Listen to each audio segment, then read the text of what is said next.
तभी तो हमने जवान खोल करके इतना ही तो पूछा है कि आपकी रामायण में जिस तरह के हमारे लिए गालियां दी गई हैं, हुजूर हमें ये तो बता दीजिए हमारा कसूर क्या है। तुम्हारी जो साहित्य है ये गंदा साहित्य है। जिस दिन ये आंदोलन खड़ा हो जाएगा इस तरह के ये ग्रंथ कूड़ेदान में पड़े हुए मिलेंगे। तुलसी कहता है, तुलसी वहां न जाइए जहां कंचन बरसे नेह, आवत ही हर्षे नहीं नैनन नहीं स्नेह। तो साथियों, जब हमारा सम्मान इन ग्रंथों में नहीं है तो हमें इन ग्रंथों को असामाजिक, मानव विरोधी और गंदा साहित्य बना करके एक तरफ फेंक देना चाहिए।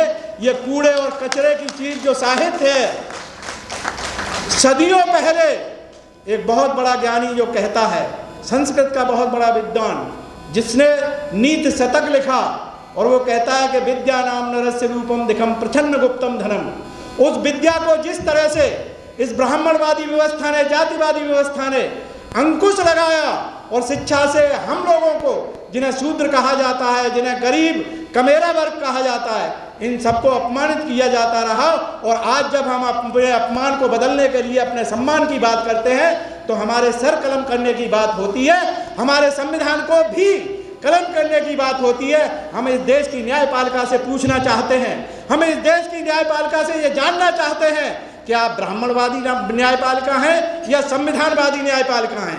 हमारे देश की सरकार भारत के संविधान को मानेगी या आप ब्राह्मणवादी जाति व्यवस्था, मनु व्यवस्था को मानेंगे। हम इसके विरोध में खड़े होना चाहते हैं और समय आ गया है अपने उन धूर्त नेताओं को भी जगाने का कि या तो एकजुट हो जाइए। आज देश का संविधान खतरे में है, देश खतरे में है, और इस देश को कभी भी देश नहीं बनने दिया। वो एक जातिवादी व्यवस्था बनाने वाली एक कौम है जो हर समय जाति के नाम पर घृणा फैलाती है। इससे लड़ना अब हमारी जिम्मेदारी है।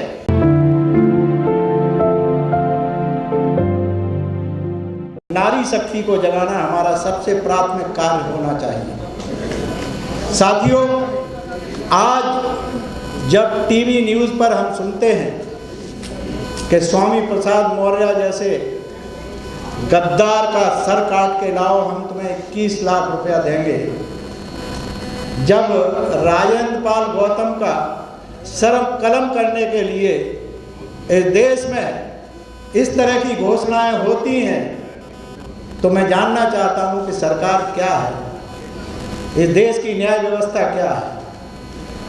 क्या यही हम अपने देश को बनाने के लिए इस संविधान की विधाएं रखते हैं? आज आप लोगों के कान खड़े हो जाना चाहिए, हमारी सोच बननी चाहिए। सदियों पहले जो हमको गालियां दी जाती रहीं, जो हमारे शोषण के तरीके गिरोहबद्ध तरीके से गिरोह बना करके जिस तरह से हमें प्रताड़ित किया जाता रहा, आज जब हमने अपनी आवाज़ सिर्फ इतना कहा कि हमारा भी कोई सम्मान है, हमको ये गाली दी गई है आपके इन ग्रंथों में, तो आपने देखा भाषाएं बदलने लगी, तर्क बदलने लगे, आपके ऊपर प्रभाव डालने के लिए हर तरह के वो कुचक्र चले जाने लगे। ये आज से नहीं है, और इस कुचक्र की जड़ आपको समझना बहुत जरूरी है। मैं समय को देखते हुए अपनी बातें चंद मिनटों में कहूँगा। वो वक्त जिसे भक्ति काल का युग कहा जाता है, वो भक्ति काल का युग नहीं था। ये ब्राह्मणवादी एक चाल है जो भक्ति के रूप में कही जाती है। वो उस समय का ब्राह्मण विरोधी आंदोलन था जिसमें गुरु नानक, नामदेव, रविदास, कबीर, जिन्होंने खुलकर इस बात के लिए कहा कि देश को बर्बाद अगर किसी ने किया है तो ब्राह्मण ने अपनी जातिवादी व्यवस्था बना के किया है। सदियों के उस शोषण को हम चुप इसलिए सहते रहे क्योंकि हमारे पास विकल्प नहीं था, हमारे पास जवान नहीं थी। और आज अगर गुरु ग्रंथ साहब नहीं होते तो रविदास नहीं होते कहीं, कबीरदास नहीं होते कहीं, और भंते सकपाल, अनागारिक अगर श्रीलंका से चल के भारत में न आए हुए होते तो इस देश का बौद्ध धर्म भी नहीं बचा होता। हमें धन्यवाद करना चाहिए अंग्रेजों का, जिन्होंने बौद्ध की इस तरह की शक्ति को उन्होंने संचित किया उस भाषा और विचार को संगठित किया, यह सोचने की बात है। तो उस समय जो रविदास के साथ हुआ, आज का रविदास बाबा साहब डॉक्टर अंबेडकर के समय में कुछ हमारे साथी कह जाते हैं बाबा साहब के समय में ये नहीं था वो नहीं था। सोचो आज से 50 साल पहले हमारे पास था क्या? 4 आदमी तो नहीं मिलते थे पढ़े लिखे। आज हमने संविधान के कारण पढ़ा है, आज हमने संविधान के कारण सीखा है। भाई स्वामी प्रसाद मौर्य ने जो संकल्प लिया है, जो अपनी बात कही है, कोई संकल्प नहीं, बात कही है कि ये अपमानजनक टिप्पणियां आपके ग्रंथों में लिखी गई हैं, इसके लिए आप क्या निर्णय लेना चाहते हो, उन्होंने इसके तर्क देना शुरू कर दिए। तो फिर इस तर्क में अगर बीएसपी का एक आंदोलन चलता है जो कहता है कि तिलक तराजू और तलवार, तो वो भी सही है। फिर अगर तुम्हारी बात ये सच है तो वो सच क्यों नहीं है? हमारे लिए एक आदर्श वाक्य चला था कि मिले मुलायम कांसी राम, हवा हो गए जय श्री राम। इस देश को बर्बाद करने के लिए, उस गठन को किस तरह से तोड़ने के लिए अटल बिहारी वाजपेयी जी ने कहा था कि हमारे पास सामने तो ये लक्ष्य था कि इनको मिलने नहीं देना है, और उसे तोड़ करके उन्होंने जिस तरह से हमें एहसास दिलाया, और हम उसके लिए उन्हें शुक्रगुजार मानते हैं। हम तो इस मोदी सरकार को भी शुक्रगुजार मानते हैं, हम उत्तर प्रदेश की सरकार को भी शुक्रगुजार मानते हैं।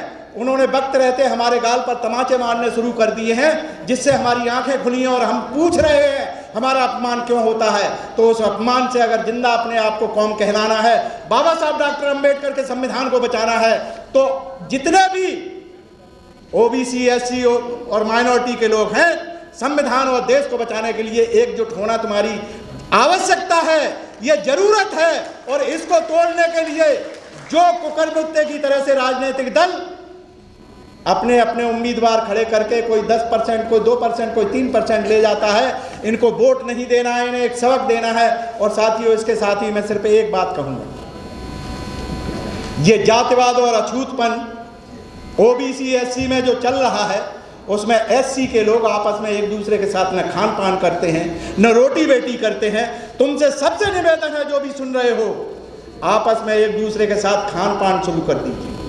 एक दूसरे के साथ में बिना झिझक चौके चूल्हे तक जाने का जब आपको अधिकार मिल जाएगा, एक डर खत्म हो जाएगा, हम में भाईचारा बढ़ जाएगा, और जब भाईचारा बढ़ जाएगा तो हम एक दूसरे के साथ जुड़ जाएंगे। और जब तक ऐसा नहीं करते हो तो तुमसे बड़ा बेईमान और कोई नहीं हो सकता है। इसलिए मैं आप लोगों से आह्वान करता हूं, यहां से जाने के बाद अपनी मलिन बस्ती में जरूर जाइए। जो आपकी टट्टी पेशाब उठाता रहा है, ब्राह्मण उसका अपमान करवाने में आपको भी अपने साथ लेता रहा है, और उसने कहा है कि इसकी परछाई से दूर रह के चलो, और तुमने भी उसका साथ दिया है। इसलिए मंचों से माफी मांगना शुरू कर दो कि ए दलित भाइयों, ए अछूत कहे जाने वाले भाइयों, जिस व्यवस्था को ब्राह्मणों ने तुम्हारे साथ लागू किया, हमने उसमें जो साथ दिया है उसके लिए हम शर्मिंदा हैं। हम आपके साथ में जो करते रहे हैं उसके लिए हम शर्मिंदा हैं, हम आपसे माफ़ी मांगते हैं। आप हमारे भाई हैं, हम आपके साथ में इस तरह की अस्पृश्यता अब नहीं होने देंगे, और एकजुट होकर के भाई भाई की तरह से आपके साथ व्यवहार करेंगे। जिस दिन ये आंदोलन खड़ा हो जाएगा, इस तरह के ये ग्रंथ कूड़ेदान में पड़े हुए मिलेंगे, इस पर चर्चा करने की हमें ज़रूरत नहीं होगी। धन्यवाद। जय भीम, नमो बुद्धाय।